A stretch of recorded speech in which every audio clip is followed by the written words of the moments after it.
The big news of the day is not coming from price action. It's brought to us by Devcon 5. There's a new token on the block, Open Libra. And is Ethereum poised for a reboot? It's Wednesday, October 9th, and this is Exodus Market Daily. If you're watching the charts today, looking for signals, you may have missed some of the news coming from Osaka, Japan. Devcon 5 is in full swing with plenty of interesting news about the token with the second largest market cap. That's right, Ethereum. Devcon is an annual conference held by the Ethereum Foundation for developers and non-developers to help educate and empower the community to build and use decentralized systems. I grabbed that last part from their webpage. Yesterday, news dropped about an announcement made at the conference that Libra, the future token from Facebook, would be forked by developers into an open source, permissionless version of the original. According to a CoinDesk report, there will be no token sale, equity, or company behind this project, and this open source version will be pegged to the price of Libra. It kind of makes your head spin. Now, of course, what would any announcement like this be without some controversy? The loudest being the camp who is upset about the ETH community giving legitimacy to the Facebook project. This is an ongoing project, and until Facebook is able to push Libra past regulators, there may not be much more here anytime soon. We're going to continue with the Ethereum news since there's just so much of it. Okay, we've all heard of Ethereum and the recent upgrades to the code. Well, what about Ethereum 2.0? That's right, the second iteration of the ETH blockchain, not to be confused with an upgrade, it's an overhaul. Why? Ethereum always had a long-term vision of a blockchain that could run other platforms through the execution of smart contracts. This vision, I can personally say, was a success. In 2017, we saw an explosion of dApps and tokens on the Ethereum network.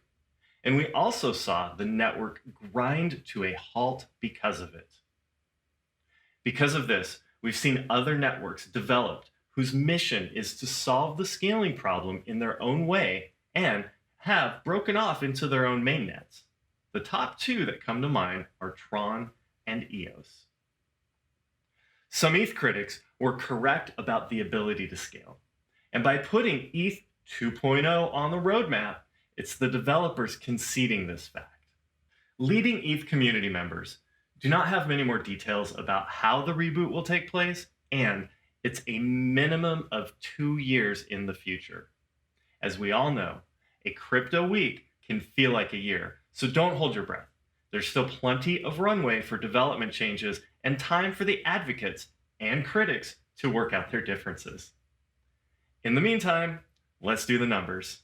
Dipping into the main portfolio page on Exodus, we're going to scroll down and take a look at the assets that are in the wallet. Just to be clear, the assets that you see in the market details are the assets that you have enabled in your Exodus wallet. That means that they're assets that Exodus supports. So we're going to filter by market cap.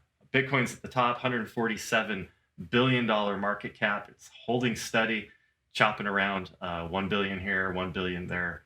Day to day, we're not really seeing much price movement out of Bitcoin. Ethereum, $19.7 billion, well under the market cap of Bitcoin.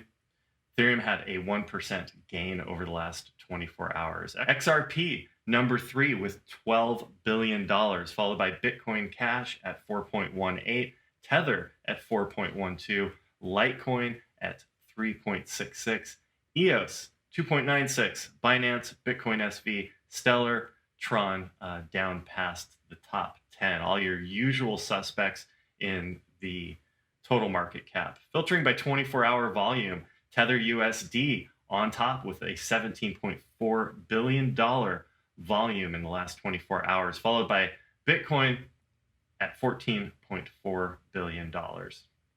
Again, holding pretty steady over the last week. We're not seeing much upward or downward movement. People are kind of wondering what's going to happen with this. Some speculation is Bitcoin is oversold. There's not a lot of selling pressure, obviously not a lot of buying pressure. The fact that it's maintained support over 8K, again, I'll say it's a good sign. Ethereum, 24-hour volume, about half of what Bitcoin was. You can see what's happening here in the 30-day trend lines. Followed by Litecoin, XRP, EOS, Bitcoin Cash. Again, the usual suspects at the top of the 24-hour volume. Now let's take a look at the winners and losers, filtering by 24-hour change. Chainlink up 14% in the double digits. That was a good buy yesterday if you happened to use the internal exchange in Exodus to switch from any asset into Chainlink. Ripio, almost 10% gains. District OX, excuse me, DNT up 9.24%. Maker, Binance Coin, Metal, looks like kind of a lot of green here. So alt's not doing too bad against the chop in with the main assets of Bitcoin, Ethereum, XRT, you name it, with the top assets in the market cap. Taking a look at the 24-hour losers, We Trust down another 7.37%. Dash down 1.81%. So we're not seeing as great a losses as we're seeing gains in the wallet. So overall, we're seeing a lot more green than we are red with some alts, which is some good news because it means that we're finding support over a wider range of assets. Taking a look at the price, Bitcoin $8,195.75, followed by Maker at $493 at 8.77%. Excuse me, that's a pretty big gain. I like looking at these numbers every single day and seeing like, wow, hey, that's a lot different from yesterday if I have my eye on them. And if you hold them in your portfolio, I'm sure that you do. You probably have Exodus open all the time and you're taking a look at these numbers. They pretty much update in real time, so you get up to the minute market details right in your wallet. There's a lot of things that you can do with your Exodus wallet other than look at the market details. Of course, there's the built-in exchange where you can exchange from one asset to another asset inside the wallet. You can do this directly from your Exodus wallet or from your Exodus plus Trezor integrated wallet. So if you have a Trezor hardware wallet hooked up to your Exodus wallet, this means that you can use the Exodus interface and use and exchange between assets directly from your hardware wallet. What this means is the keys are actually off the computer. They're in your hardware device. You actually have to sign or approve the transaction from your device before it happens. Transacting directly to and from your hardware wallet gives you the peace of mind that your funds have that extra layer of protection on them. I also want to highlight down here in the lower left sidebar, the help section. You get to see what current version of Exodus you're running, as well as release notes here on the download page. Also, a bunch of quick facts if you ever want to know anything about the wallet that you're using, as well as a toolbar here of ways to contact Exodus. If you would like to learn more about Exodus or cryptocurrency in general, head on over to exodus.io, where you will find links to the Exodus ecosystem, including downloads and our 24/7 support team staffed by real human blockchain experts. Thanks for joining us today and making crypto better. Please give a like, share, and subscribe to the channel. Don't forget to leave a comment below. We always love to hear from you.